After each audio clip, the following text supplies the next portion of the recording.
الكريدت كاردز خربت بيتي حرفيا. مديونيه وصلت لدرجه ان انا بدفع $1200 مينيمم، بس مينيمم بيمنت. هو المرتب فيه كام؟ 1200. طب ازاي اكمل واعيش؟ انا هفضل طول عمري كده؟ ده الكلام اللي واحد من صحابي قاله لي، واللي وصله ان هو يعمل بانكربسي في يوم من الايام. طب القصه ابتدت ازاي؟ زوج وزوجه جايين من مصر ومعاهم ولد وبنت صغيرين، جايين عن طريق الهجره العشوائيه. اول لما وصلوا امريكا كانوا مبهورين بقى بكل حاجه موجوده، اي حاجه عينيهم تقع عليها يشتروها. يقول لك احنا معانا فلوس، ما احنا جايبين معانا فلوس من مصر، مش مشكله يعني، خير ربنا كتير.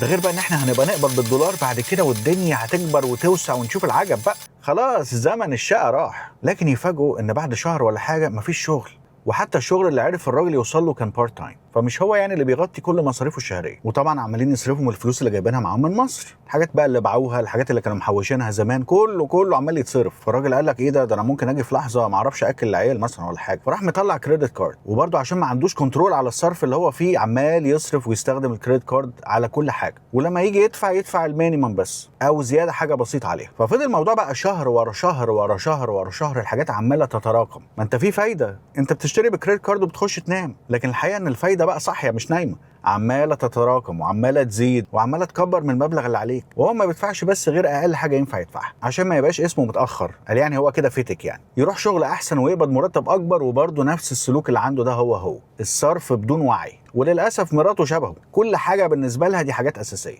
فاللي هو بيعمله واللي مراته بتعمله الاتنين يعني بصراحه بوظوا الدنيا خالص. وطبعا البنك شايف الحاجات اللي هو بيعملها وفرحان، وكل شويه يطمعه ويزود له في الليميت، فالتاني يفرح ويحس الموضوع يعني متسيطر عليه. طالما انا قدرت اكسب ثقه البنك كده، يبقى اكيد الدنيا حلوه، وربنا بقى يسهلها في يوم من الايام، يعني اصرف ما في الجيب. هي دي العقليه اللي ودته للمرحله دي، وفي لحظه لقى نفسه مبلغ كبير قوي عليه ومش عارف يعمل ايه. وقعد يفكر بقى، هي دي امريكا اللي احنا جايين عشانها؟ هي دي اللي سيبنا اهلنا واصحابنا واشغالنا وحياتنا عشان نيجي نعيش فيها؟ يا راجل انت، هي امريكا هي السبب؟ وصرفك اللي عمال على بطال ده هو ده اللي كان صح؟ ال $1200 دولت اللي انت بتدفعهم كمينيمم، لو حطيتهم على الايجار اللي انت بتدفعه، انت كان زمانك جايب ثمن المورجج واشتريت بيت اللي انت بتحلم بيه زيك زي بقيه الناس.